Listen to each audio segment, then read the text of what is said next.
ओम साई राम। बाबा की वाणी में आपका स्वागत है। आज हम शिरडी का एक विलक्षण चमत्कार देखेंगे कि कैसे बाबा ने एक भक्त के लिए ऊदी भेजकर उसकी सारी प्रसव पीड़ा खत्म कर दी।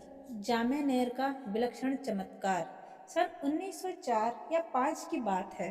नाना साहब चांदोरकर खानादेश जिले के जामेनर में मामलतदार थे। जामनेर शिरडी से लगभग 100 मील से भी अधिक दूर है। नाना साहब की बेटी मैनाताई गर्भवती थी और उसका प्रसव समय बहुत पास आ गया था। उसकी हालत बहुत गंभीर हो गई थी। लगातार 2 से 3 दिनों से उसे प्रसव पीड़ा हो रही थी। नाना साहब ने डॉक्टरों और अन्य सभी तरीकों से इलाज करवाने की कोशिश की, लेकिन कोई भी उपाय सफल नहीं हुआ। बेटी की हालत देखकर वे बहुत चिंतित हो गए।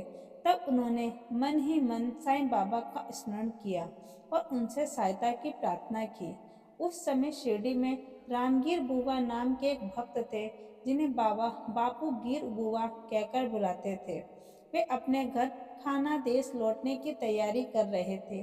बाबा ने उन्हें अपने पास बुलाया और कहा, तुम घर जाते समय थोड़ी देर के लिए जामनेर में रुकना और ये ऊदी तथा ये आरती नाना साहब को दे देना। रामगीर बुआ ने विनम्रता से कहा, मेरे पास केवल 2 ही रुपए हैं। ये मुश्किल से जलगांव तक के किराए के लिए ही काफी हैं। जलगांव से जामनेर तो लगभग 30 मील और दूर है। मैं वहां कैसे पहुंच पाऊंगा? बाबा ने शांत स्वर में कहा, चिंता मत करो, तुम्हारी सारी व्यवस्था हो जाएगी। इसके बाद बाबा ने सामा से माधव अडलकर द्वारा रचित प्रसिद्ध आरती की एक प्रति लिखवाई और उसे उदी के साथ रामगीर बुआ को दे दिया। बाबा के वचनों पर विश्वास करके रामगीर बुआ सीढ़ी से चल पड़े। वे रात 2:45 बजे जलगांव पहुंचे। उस समय उनके पास केवल 2 आने ही बचे थे। वे बहुत दुविधा में पड़ गए कि आगे कैसे जाएंगे। तभी उन्होंने किसी को कहते सुना, शिरडी से आए हुए बापू गिर बुआ कौन है? रामगीर बुआ आगे बढ़े और बोले, मैं ही बापू गिर बुआ हूँ और शिरडी से आ रहा हूँ। वे व्यक्ति एक चपरासी था। उसने कहा कि उसे नाना साहब चांदोरकर ने भेजा है। वे रामगीर बुआ को स्टेशन के बाहर ले गया, जहाँ एक बहुत अच्छा तांगा खड़ा था। तांगे में तो बहुत सुंदर घोड़े जुते हुए थे। चपरासी ने उन्हें तांगे में बिठाया और वे दोनों जामनेर की ओर चल पड़े। रास्ते में तांगा रुका और घोड़ों को पानी पिलाया। उसी समय चपरासी ने रामगीर बुआ में से थोड़ा नाश्ता करने को कहा। उसकी दाढ़ी मूछ और पहनावे को देखकर रामगीर बुआ को लगा कि वे मुसलमान हैं, इसीलिए उन्होंने नाश्ता करने से मना कर दिया। तब चपरासी ने कहा, मैं गढ़वाल का क्षत्रिय वंश का हिंदू हूँ। ये नाश्ता नाना साहब ने आपके लिए ही भेजा है। इसमें किसी प्रकार की शंका ना करें। इसके बाद दोनों ने नाश्ता किया और फिर से यात्रा शुरू की। सूरज निकलने के समय वे जामनेर पहुंच गए। जामनेर पहुंचकर रामगीर बुआ को लघु शंका लगी। वे थोड़ी देर के लिए एक और गए। जब वापस लौटे तो उन्होंने देखा कि वहां ना तांगा था, ना तांगे वाला और ना ही घोड़े। सब कुछ गायब था। वे अत्यंत आश्चर्य में पड़ गए। उनके मुंह से एक भी शब्द नहीं निकल पा रहा था। वे पास की कचहरी में पूछताछ करने गए।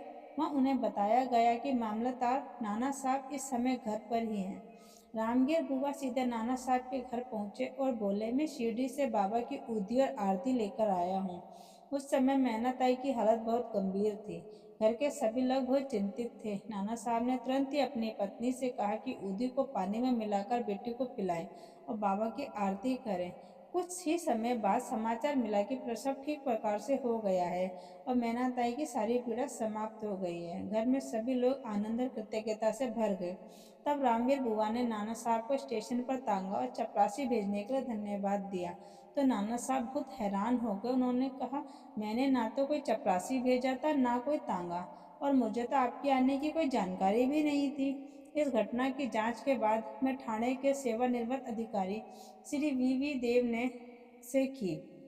उन्होंने नाना साहब के पुत्र बाबू साहब चांदोरकर और स्वयं रामगीर बुआ से विस्तार से पूछताछ की। संतुष्ट होने के बाद उन्होंने श्री साई लीला पत्रिका के भाग 13 में इस घटना का गद्य और पद दोनों के रूप में प्रकाशित किया। श्री वी नरसिंह स्वामी ने भी मेहनताई बापू साहब चांदोरकर और रामगीर बुआ के कथन अलग अलग तिथियों पर प्रकाशित किए, जिन्हें उन्होंने अपनी पुस्तक भक्तों के अनुभव भाग 3 में संकलित किया। रामवीर बुआ स्वयं कहते हैं, बाबा ने मुझे ऊधी और आरती देकर जामनेर भेजा। मेरे पास पैसे नहीं थे पर बाबा ने कहा अल्लाह देगा। मैं चल पड़ा। रास्ते में सारी व्यवस्था अपने आप होती गई। जामनेर पहुंचकर तांगा और तांगे वाला अचानक गायब हो गया। तब मुझे समझ में आया कि ये सब बाबा की ही लीला थी।